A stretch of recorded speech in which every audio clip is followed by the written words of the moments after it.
Avant de commencer, cette vidéo s'articulera en deux parties. La première, vous saurez si oui ou non je suis rentré dans la GigaFest sans ticket. Et dans la deuxième partie, je vous donnerai mes 4 tops et mes 4 flops selon 4 critères différents. Allez, c'est parti. Salut à tous, bienvenue sur Tesla 3. Alors en dehors des lives, je vais faire quand même un petit storyboard de ce périple à Berlin et à la Gigafactory de Berlin. Premier arrêt, je ne vais pas faire tout le trajet, ça, vous en avez déjà vu. Je suis à Namur qui est un super endroit pour les supercharges parce que ce sont des versions 3 et je suis à 225 kW, ça descend un peu, et à 1400 km/h de recharge. Donc mon temps estimé était au départ de 40 minutes de charge, maintenant c'est 30 minutes grâce à ce superchargeur version 3.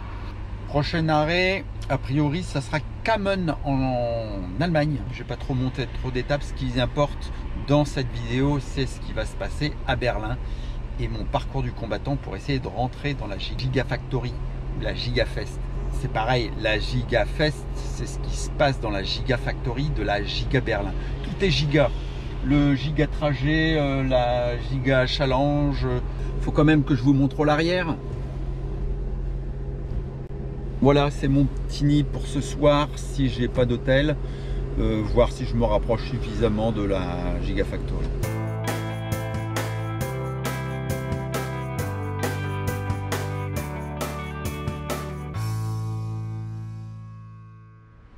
Alors nous sommes à Kamen en Allemagne pour notre avant-dernier arrêt avant d'arriver à Berlin. Je vais aller manger un morceau là-bas. Il y a un truc.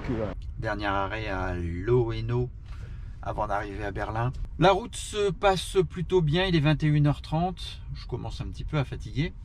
Ça se passe plutôt bien même si la route allemande est quand même assez traître. Parce que vous pensez rouler à une allure correcte. Alors j'étais à 130. J'étais sur l'autobahn, hein, donc je pouvais rouler à 200 si je voulais. Et le problème en Allemagne, c'est qu'il y a des portions. D'un coup, vous passez à 120, à 100. Et l'autopilote l'a pas remarqué, l'a pas vu. Donc heureusement, je ne roulais qu'à 130, en 30 au lieu de 100. Il y avait une portion à 100 avec des petits panneaux de la taille d'une pièce de monnaie, hein, que vous voyez pas bien, donc en plus pas éclairé. Et ben j'ai vu le flash, là ça l'a bien éclairé. Donc je sais pas ce qui m'attend, s'il y en a qui ont déjà eu des amendes sur l'autobahn, s'ils pouvaient me dire en commentaire s'ils l'ont reçu chez eux, s'il y a des accords entre Européens, si je ne vais pas la recevoir. Donc c'est le petit bémol de ce trajet qui pourtant se déroulait bien. Bon, à 4 km et demi à peu près du superchargeur, je ne me suis pas arrêté, je me suis arrêté directement à l'hôtel. Je chargerai demain matin une bonne fois pour toutes au maximum afin d'avoir suffisamment de charge sur Berlin. Parce qu'autour de Berlin, enfin surtout sur l'est de Berlin, il n'y a pas grand chose en superchargeur. C'est le dernier superchargeur qu'il y a, enfin, c'est celui qui est le plus proche de la Giga Berlin. Bah, si j'ai encore des choses à vous dire. L'hôtel c'est 62 € à peu près, la place de parking c'est 5 €. L'ascenseur fait du bruit. Et puis je vais peut-être quand même regarder une série.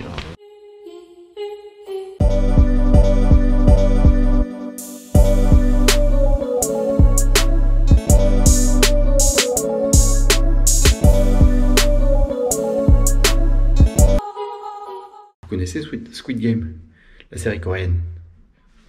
Mais si, il faut que je profite de la douche, de la bonne literie, parce que demain, ça sera certainement dans la voiture. Allez, bonne nuit.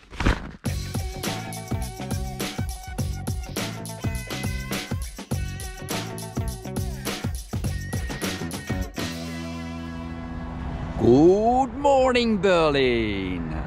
Ah ben c'est le jour J. C'est le jour J, c'est le jour où je vais savoir si je vais pouvoir rentrer dans la GigaFest. Ma première stratégie pour accéder à la GigaFest, ceux qui se sont inscrits en fait, ils ont pu constater qu'on inscrivait son nom et on devait inscrire le nom d'une autre personne accompagnante. Et je mise sur le fait que tout le monde ne viendra pas avec un accompagnant. Donc je vais tenter de me greffer sur quelqu'un qui n'aurait personne. Puis parmi la foule, je ne sais pas du tout comment c'est organisé là-bas, si je peux entrer, garer ma voiture. On y va, 1h30 de route et puis après c'est le verdict. Donc peut-être que je fais ça pour rien, mais au moins j'aurais essayé.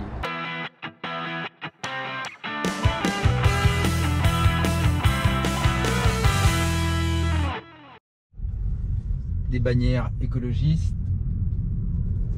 Parking, vous voyez, un vieux bâtiment désaffecté. C'est assez rigolo. Et on se trouve...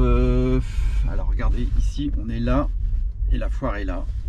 Donc on se trouve dans un vieux bâtiment industriel pour le parking des voitures. C'est marrant parce que devant moi il n'y a pas une seule Tesla. J'en ai doublé beaucoup sur l'autoroute. Devant moi il n'y a pas une seule Tesla. Ah si, là-bas il y en a une.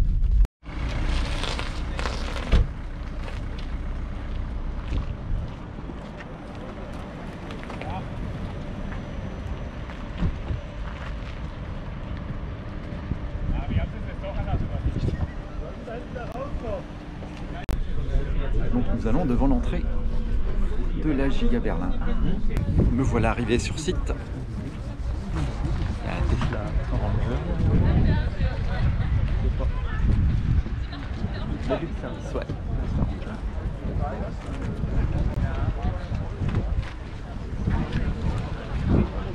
Ici la roue. Entschuldigen. Vielen Dank. Zur Masken aufsetzen. Anstehen und warten im Eingangsbereich sowie den Toilettenanlagen ist das Tragen. Bon, premier essai infructueux. On dit little tickets. Little tickets. J'ai fait valoir que je n'en avais pas, que j'en attendais. Par mail, un petit mensonge. Désespéré, je demandais si à la fin de la journée, si voilà, quand tout le monde sera rentré, tout ça, s'il y avait possibilité de rentrer malgré tout, même sans le ticket. Il m'a dit ça dépendra des listes, des gens qui sont rentrés, tout ça. Bon, j'ai une information. La Giga Fête se termine à 1h. Alors, est-ce que c'est parce que ce sont les conditions Covid, comme on a connu nous, hein, fermeture? Je viens de rencontrer un Hollandais qui a fait 7 heures de route aussi, sans ticket. Et il m'a dit qu'apparemment ils sont une vingtaine aussi, ils étaient dans un hôtel, une vingtaine. Alors il y en avait peut-être 2 qui avaient un ticket, et les autres n'avaient pas de ticket. Donc je ne suis pas seul. Et je pense que s'ils font une exception pour un, ils le feront pour les autres. Arguant quand même que j'avais une chaîne YouTube, j'essaie d'utiliser tous les moyens pour présenter à mes abonnés. Donc on m'a dit que pour le moment, non, il faut un ticket. Faire bretonne. Les visites d'usines, comme à Fremont, vont certainement exister à Berlin aussi. Donc ça sera une autre occasion de revenir. Je pense que c'est plus la fête foraine qui les attire. À défaut de visiter, voici le plan. Vous voyez derrière, là, il y a la forêt. Donc il faut vous imaginer qu'ici, hein, partout, c'était recouvert de sapins, comme ça là-bas. Alors il est 12h13, on patiente encore un petit peu. Pour vous dire simplement que je ne suis encore une fois pas le seul à être dans cette situation-là. Il y a quelqu'un qui vient de Basse-Normandie, c'est Victor. Salut. Bonjour Victor. Donc, tu nous dis un petit peu ce qui s'est organisé en Basse-Normandie? Oui, alors moi je suis venu en 2 jours séparés, donc j'avais 12 heures de route y compris les charges. Donc je l'ai fait en 2 fois, j'ai dormi d'abord à Cologne et j'ai refait la deuxième partie, donc 2 fois 6 heures. Donc ça faisait pas mal de route, même en séparant en 2. Mais j'ai bien fait de séparer en 2, parce qu'au début je voulais tout faire dans une journée, mais ça aurait été compliqué. Victor, il est comme moi, il a la foi.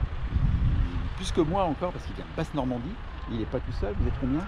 Alors, on est un groupe de 30-40. Bon, on n'est pas tous venus de Basse-Normandie, on est venus de toute l'Europe. Il y en a qui sont venus de Pays-Bas, on a des voitures à côté. Il y a Romain qui est venu de Nantes, Tesla Halls qui est sur Twitter. Si vous êtes Guillaume, sur Twitter, vous connaissez Tesla Halls, ouais. Et Guillaume Cannonball, vous avez dû suivre leur aventure. Tesla Stars et les 2 Cannonball.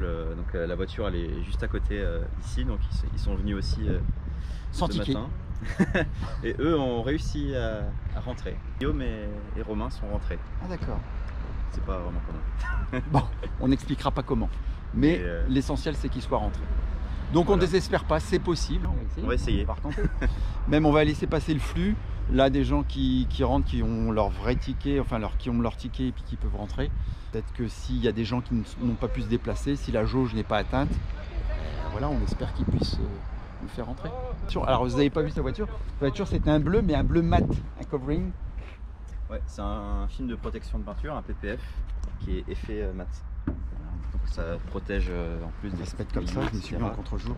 Ouais, la couleur est... Un PPF. Alors c'est très joli, c'est un peu sale là. C'est un peu, ouais, mais c'est un peu métallisé. Hein. Un peu métallisé, je sais pas. Cet effet, mais. Ah ouais. Voilà. Elle est un peu plus originale. T'es arrivé à quelle heure ici? Ce matin, on est arrivé à 8h, 9h. 9h ici. Ils sont arrivés à 9h et ils sont juste à côté de la Giga Berlin. C'est-à-dire qu'ils ont eu accès au parking. On va dire VIP, sans ticket. C'est ça, oui. Moi, on avait imprimé des faux papiers, on a fait un peu genre c'était un peu officiel et puis ils nous ont laissé passer. C'est pas idiot ça, je le retiendrai pour la Giga Factory du Texas quand on ira. Tu iras au Texas, bien sûr. Ah, je pense, ouais. Bon, ben voilà, bien. on garde contact parce qu'on se fera un charter ensemble. Ok. Donc, et moi je suis garé derrière la forêt là-bas, on prend des navettes, les navettes continuent à ramener du monde. Voilà. Bon, toujours à la recherche d'un ticket. J'ai posté sur les réseaux sociaux. Je suis avec. Oui, on a une. Paweł. C'est un Polonais. Il est à 1h30 d'ici. Donc, vous avez vu tout à l'heure les Français. Il y a des Italiens, il y a des Hollandais qui viennent sans ticket. Alors lui, il vient sans ticket, mais il vient avec une épée. Donc, alors je lui ai dit, hein, s'il rentre, je suis pas sûr qu'il laisse rentrer avec son épée. Mais voilà, c'est quelqu'un qui est à la fois aussi et qui pense pouvoir rentrer à la Gigafest de Berlin si jamais il y a des créneaux qui se libèrent. Voilà. Thank you. Alors le parking se vide. Donc c'est là qu'on va refaire une tentative tout à l'heure. La fantôme est ici. Quelques Tesla quand même, et vous remarquez quand même la majorité c'est des non Tesla. Alors ici il y a Model X, mais sinon le reste ce sont des non Tesla. Ils ont même pris le soin de mettre des toilettes. Donc à la limite je peux même dormir dans ma voiture ici. J'aurai mes toilettes à côté. Bon, il n'y aurait que la douche. J'ai quand même prévu des petites lingettes biodégradables. Alors ce que vous voyez à l'image, c'est l'usine de batterie. Alors l'usine de cellules plus exactement. Il faut savoir que cette usine-là n'a toujours pas eu le permis de construire, ainsi que la Gigafactory. Hein. Ce n'est qu'une question de temps. J'ai discuté avec un employé là, de Tesla, bien sûr qui ne peut pas être filmé parce qu'eux ne peuvent pas être filmés. Alors, il m'a dit que la Gigafactory commencerait à partir de novembre, si tout se passait bien. L'obtention du permis de construire, ils l'auraient à partir de mi-novembre. Après, ils auraient un rythme de croisière de 50%. Autre bâtiment, le bâtiment en face, c'est le bâtiment qui construit les drive units. C'est bête que j'ai pas de vue drone, mais c'est la drive unit, c'est-à-dire la transmission, la fabrication de la transmission. Donc les batteries là-bas à droite, la transmission ici. Le troisième bâtiment que vous voyez derrière les grues là-bas, Caterpillar, ce sont les painting, la peinture, donc tout ce qui est peinture. On vient derrière les grues là, il y a la Gigafest, vous voyez, vous apercevez certainement la roue. Alors je vais retenter ma chance. Il est à peu près 16h30, sachant que Elon Musk est attendu vers 18h. Il y aura à partir de ce moment-là donc un discours d'Elon Musk, il y aura une fête, une party, ils appellent ça, avec des groupes et des DJ. Et visiblement, les portes seront fermées à 11h PM, à 23h. Donc ça laisse pas beaucoup de temps pour s'amuser. Donc à 23h, tout le monde dehors. Mais la fête devrait continuer jusqu'à 1h, mais seulement pour les employés. Je prends la voiture, je vais essayer de la rapprocher et de la garer sur le parking là-bas. Et puis on verra.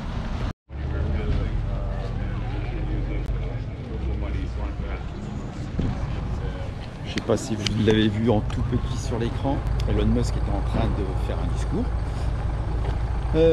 Il a commencé en allemand, avec un accent qui n'était pas trop mal. Moralité, ben voilà, j'ai essayé, je n'y suis pas arrivé. Certains y sont arrivés.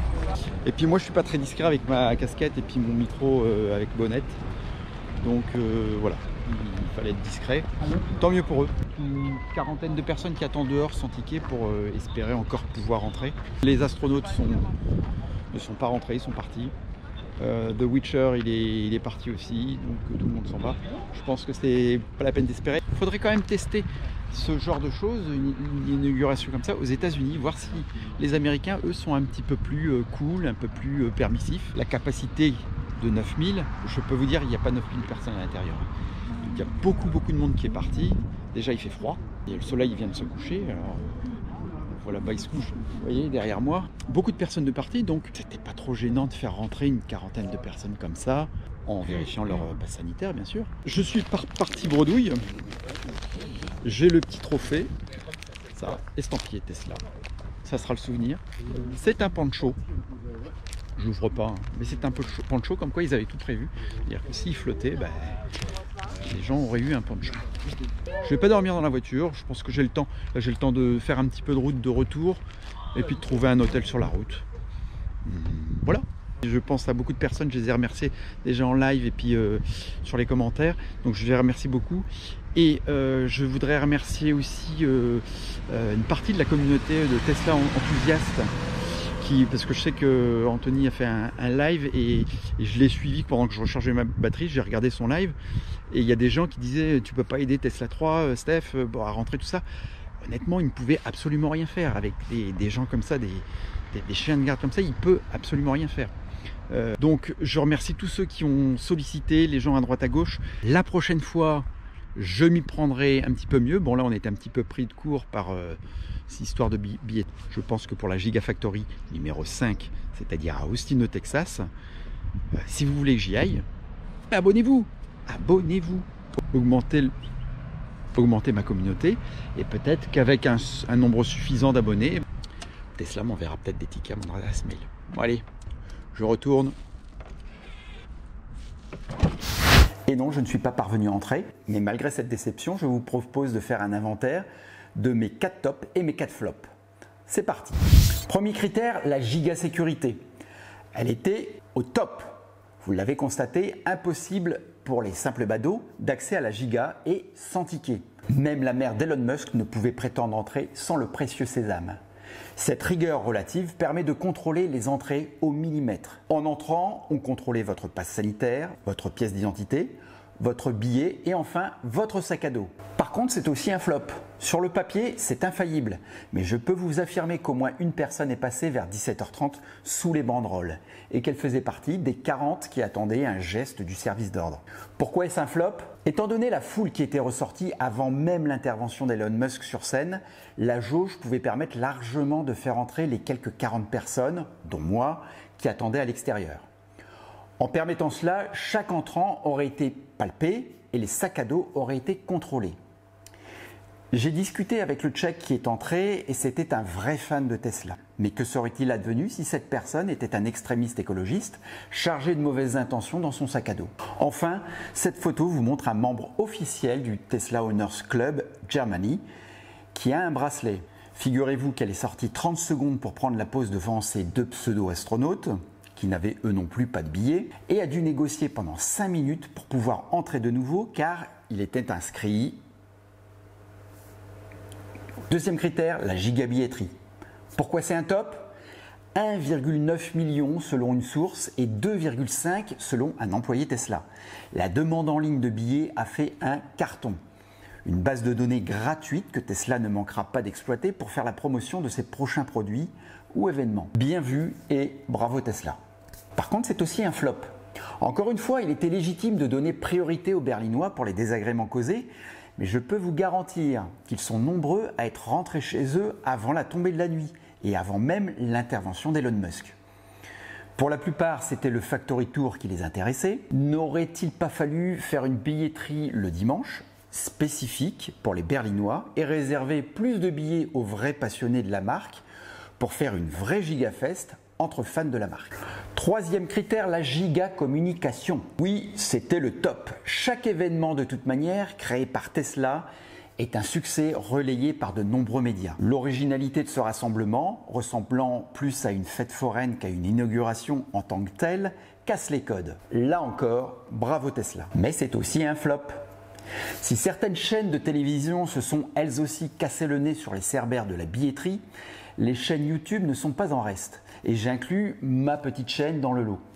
D'ailleurs, petite parenthèse, même si vous ne voulez pas être alerté de toutes mes vidéos en cliquant sur la cloche, un simple abonnement à Tesla 3 m'aidera peut-être à avoir plus d'influence à l'avenir. Pour revenir aux chaînes YouTube, je me souviens de la présentation du Cybertruck fin 2019 où beaucoup de YouTubeurs américains étaient invités, dont certains avec 10 000 abonnés. De plus, cette présentation avait fait l'objet d'un live officiel Tesla. À Berlin, pas de live Tesla et pas de YouTubeurs invités directement par la marque. Je pense que les mentalités doivent changer en Europe et enfin intégrer YouTube comme un média d'information à part entière. Quatrième critère, le Factory Tour. Pourquoi est-ce un top ? Pour la première fois dans une Gigafactory, toutes les prises de vue étaient autorisées. Si vous visitez l'usine de Fremont par exemple, vous ne pourrez filmer qu'une partie des installations.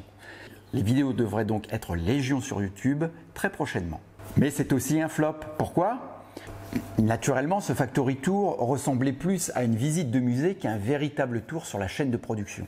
Officiellement, les gigapress ne peuvent pas encore produire de véhicules tant que le permis de construire ou d'exploitation ne seront pas obtenus. Ce qui devrait être le cas avant la fin de cette année. Voilà le tour d'horizon de mon séjour de 48 heures sur Berlin, dont 22 heures sur la route. Comme je l'ai déjà dit, oui, je suis déçu de ne pas avoir pu entrer dans la Gigafest, mais je préfère avoir des déceptions que des regrets. J'aurais en effet regretté de ne pas y être allé, pour rencontrer d'autres passionnés ou pour au moins avoir essayé. Comme ma batterie, je reste positif. Ciao ciao!